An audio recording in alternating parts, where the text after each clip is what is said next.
Hello, hello. Welcome to another episode sharing 4 lovely interviews.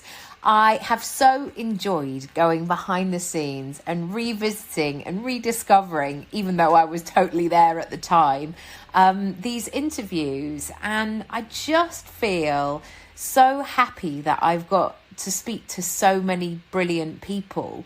And I hope that you'll agree there's so many different kinds of stories, and that's ultimately what I want to do. I'm such a curious person. I'm such a nosy person, not with disrespect, but with just like, but how? But why? How did you get to do that thing? So I really hope that you're enjoying these episodes as much as I am sharing them. Firstly, I speak to Emily Brooks, who is a designer. You may be familiar with her work because it is brightly coloured.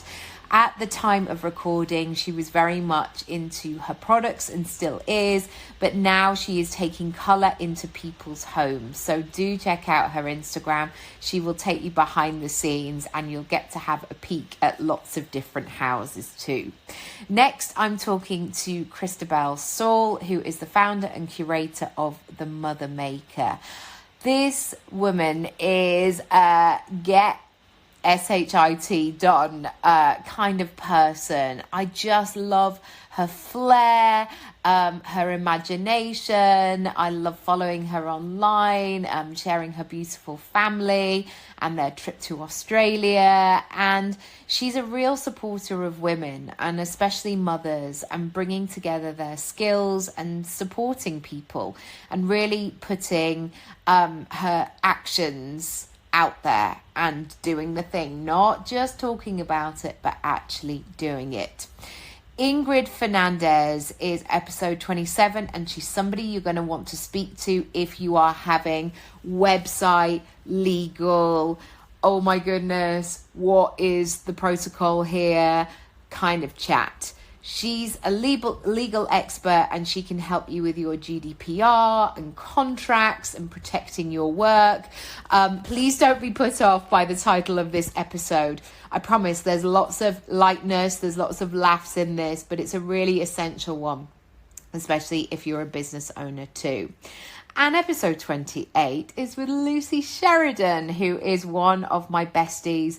We met in Crewe many, many years ago when we were studying to be coaches together. She's since gone on and had a little girl, and it's so funny in this episode that she actually says, fingers crossed she will become a mum one day. So that brought a lovely smile to my face, the fact that now she is. And I know that you'll be able to feel the heart and the warmth in this conversation too, because ultimately it's just 2 very good pals having a chin wag and a cup of tea.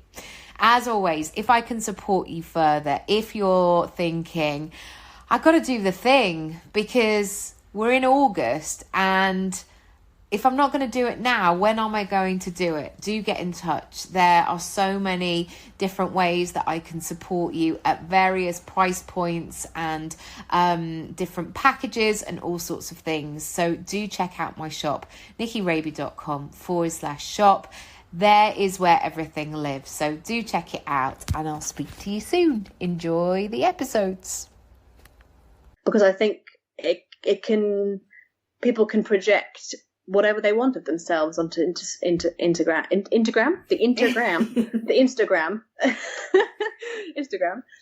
So I think people quite understandably get this idea of, a friend of mine was saying the other day, she was going, I'm just watching, all these people having all this fun and hanging out in pubs and smiling. And I said the other day, have you recently hung out in a pub and smiled? And she goes, yeah, yesterday. I was like, did you take loads of photographs of it? And she goes, no. I was like, did you upload it online? She said, no. I was like, were you still having fun? She went, yes. And I think the thing is that people think that if it's not shared, it's not online, then it's not real. Yes. And we look at our peers or our Insta crush that we have or whatever it might be, and we're thinking, look at them, doing all that perfectly. So it can be very dangerous. It can also be extremely powerful, Instagram, as we all know. But I think the thing is with clients and with people sort of DMing me or talking to me about struggling with, the fear and the sense they're not doing well enough. And I think the biggest thing that we come back to with particularly with parenting is that old there's a wonderful book by Winnicott which is about this, but it's basically about saying if you try and be perfect, you end up being not good enough. But if you try and be good enough, you end up being good enough. And I think there's room for everybody to be imperfect. And I remember talking to my tutor on my diploma and asking him, is there anything as a dysfunctional family, and this would work for dysfunctional, is anything as a functional family, or a functional job or a functional life, is it even possible? And he said absolutely. He said a functional family is one that is imperfect and is honest about their imperfections and can basically put that out there and say, look, I got it wrong, or I have a weakness. And then in that mess you find a real richness. So I think when we look at that as our goal instead, whether it's work or it's parenting, we mess up, we get it wrong, we shout, we're not there enough, or we are there too much and we miss out on work, or whatever it is, and that juggle is hard. It's about acknowledging that we're not trying to be perfect, we're just trying to be good enough, and in doing that you're sharing in your weaknesses, and how much more rich is that as an experience that your children particularly are going to learn from. So that's a bit of a rambling sort of journey, sort of exploration around that really, but that's something I talk about a lot with clients, really about exploring what good enough looks like for their life. Okay to say no and to just go on and take that and wait for the next opportunity to come. And I think for me, it wasn't until I had kids that next opportunity came. And that came in the form of me wanting to start something for myself. And if I hadn't done that, I wouldn't be where I was today. So it's a real tricky one. Yeah, and I bet the progress that you've made has probably been quite quick, because now you've had that flip side of like, actually what happens if this comes up a lot, like the Cosmo quiz of like, if I do this, follow the arrows and follow the story that way, whereas now what it's like not to take the opportunity. It's probably given you a bit of a lioness, like, let's do this quality, and the progress has probably been much quicker. Totally. And I started having kids very young, and at first I looked at that as a mistake. You can look at those sort of life choices and think, oh, is that the right decision I made? And I love my kids and I love my life. But, we've moved away from London when I was pregnant with Henry, so that was 6 years ago, because the cost of living in London was just too high and we just wanted a better lifestyle for ourselves. And at that time, I really struggled with that because my whole life was just completely and utterly changed. So not only was I thrown into the world of motherhood, but I was taken away from my social network. And that was another big thing that popped up in my therapy, was I saw that as a mistake. I saw that as, I had my mum and my dad in my ear saying, you sure this is the right decision? You're very young. I was only 24 at the time. And now looking back at it with a sort of, a much, dare I say, like a wiser eye, I know that was the right decision for me, because it completely gave me the thing that motherhood gives you, which is that drive. Yes. And if I didn't have that, I would have been plodding along, happily living my life in London, probably going out a little bit too much, probably being a bit too reckless with money, and living this singleton lifestyle. So my husband always jokes and says, oh, I wonder where you would have ended up if you hadn't met me. That came up in another podcast of thinking, oh my goodness, I'm so glad that I had children with the man that I had kids with, because, I could have been in all kinds of scrapes. And anyway, that is another story over a glass of wine between you and I. You have all those insecurities of like, just even pressing publish to send your website going live is so frightening and so scary. And I've really had to learn the hard way of going, oh my goodness, actually people are watching. And it's terrible to say, but I've had my website copied and pasted about 4 times from various different things, which is so bizarre because I actually do lots of different things.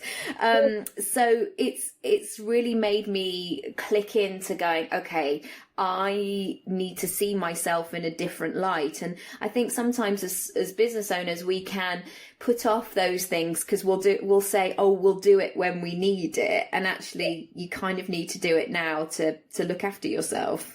That's exactly it. That's the thing. There is so much vulnerability about putting ourselves out there. And this is something we've talked about. And it's from a professional perspective as well as a personal perspective. Obviously, we've all got that imposter syndrome, and we've talked so much about this. And I think that often holds us back from doing things that are very much in our best interest. So we think, well, I'm only playing small, so I don't need to pay a lawyer or an accountant or any other of the experts that I would usually, because this is just a little side hustle, and it's no big deal. No one's paying attention to me anyway. So it's so easy to be dismissive. And I think, and especially, I'm not at all going to jump on a bandbox, but especially for women, we're so used to minimizing what we're doing and playing things down. But what we need to start seeing is what we do has value, and we need to protect that value.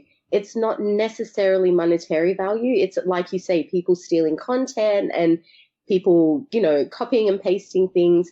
You just want to be able to protect what's yours and what you're creating. Yeah. And I realize actually more and more so that, you can tell yourself, oh, it's just this little thing like I did in the beginning. But then when you look at it and you go, yeah, but actually it took me 2 hours to write that. Or I had to, even writing your about page, I have to think, gosh, it took a lot of soul searching and a lot of tweaking and brainstorming and playing around with it to get it absolutely right. So yeah, it's fascinating. And I think it works on lots of different levels emotionally, but then also you have to think about your business and what you're putting out there. Yeah, it's been interesting because I had a clue about how I thought I would get to the point of living this life and doing this work, but I couldn't have plotted it in a business plan.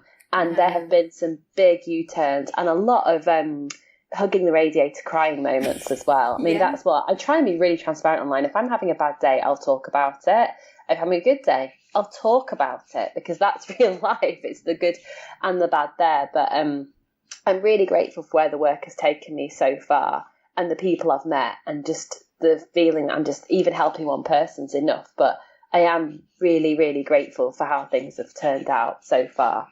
And as you've gone to that next level, how have you, because I was thinking the other day, so many of my clients come from Instagram, and Instagram wasn't even really a thing when we started. I was just like, oh my goodness, it was just something that I'd put a heavy filter on and I'd take a picture of a glass of wine and, hashtag Friday or whatever. Yeah, totally. And that was kind of enough. It was like making pictures look nicer. There was no sort of strategy to it.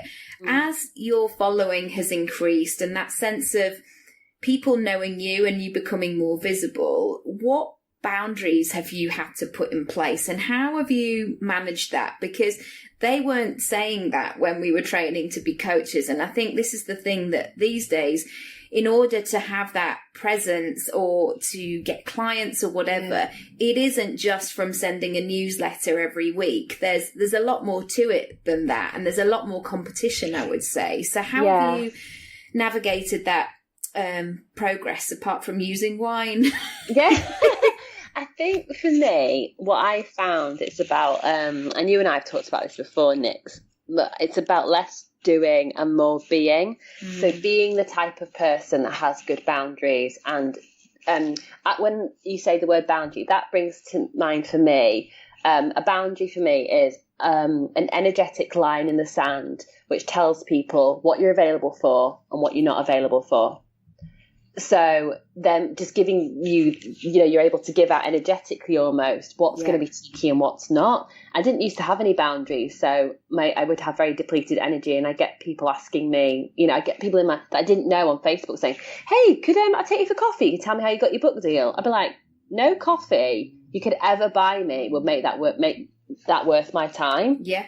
And you can't break down that process in an hour unless it's kind of paid for as well. But also, sometimes people don't know what they need from that interaction. That's why I don't have a free 20-minute session with like no kind of conversation beforehand, because otherwise people just go, hi, and they're sort of not prepared for the call. Yeah, exactly. And then it makes us as the pros feel like we're not serving them anyway. Yeah. And so I do get people trying it on still sometimes, but I get a lot less boundary pushers now because of what I'm doing energetically, in terms of my practice and how I'm showing up confidently. And something I would say that might surprise people that how I arrived at this is that Tara Moore, in her book, Playing Big, her surname is M-O-H-R. Highly recommend that you download the audiobook. She has this meditation, and I've done future self meditations before, but it's really, really powerful. And it really made me look at myself in terms of, there's that great phrase, what does do something today that your future self will thank you for? Yeah. If I think about the sort of woman I'm here to be, mother, please God, one day I'm here to be, sister, friend, wife, coach, professional, investor, philanthropist, whatever. If I think about who that woman is, who is she? How does she walk into a room? It's not just about how many emails she sends. It's about how she holds herself. What does she wear? How does she reply to emails? What do people say about her when she's left the room? That kind of thing. I started tuning more into those things and started to almost like throw ropes to it now. Yes. And that has made my energy feel so much bigger and more confident within myself, which is the most important thing, that it is meant the conversation I'm having in a much more elevated. The clients that I am speaking to are much further down the line and much clearer that they want to work with me when we get on calls, even if sometimes they decide not to. That's totally cool. No biggie, and no slime going to come from me. But they're just so much further along down the line in terms of a decision on whether they want to work with me when I first speak to them, because I hope I've been able to show them who I am as much as what I can do and what I know.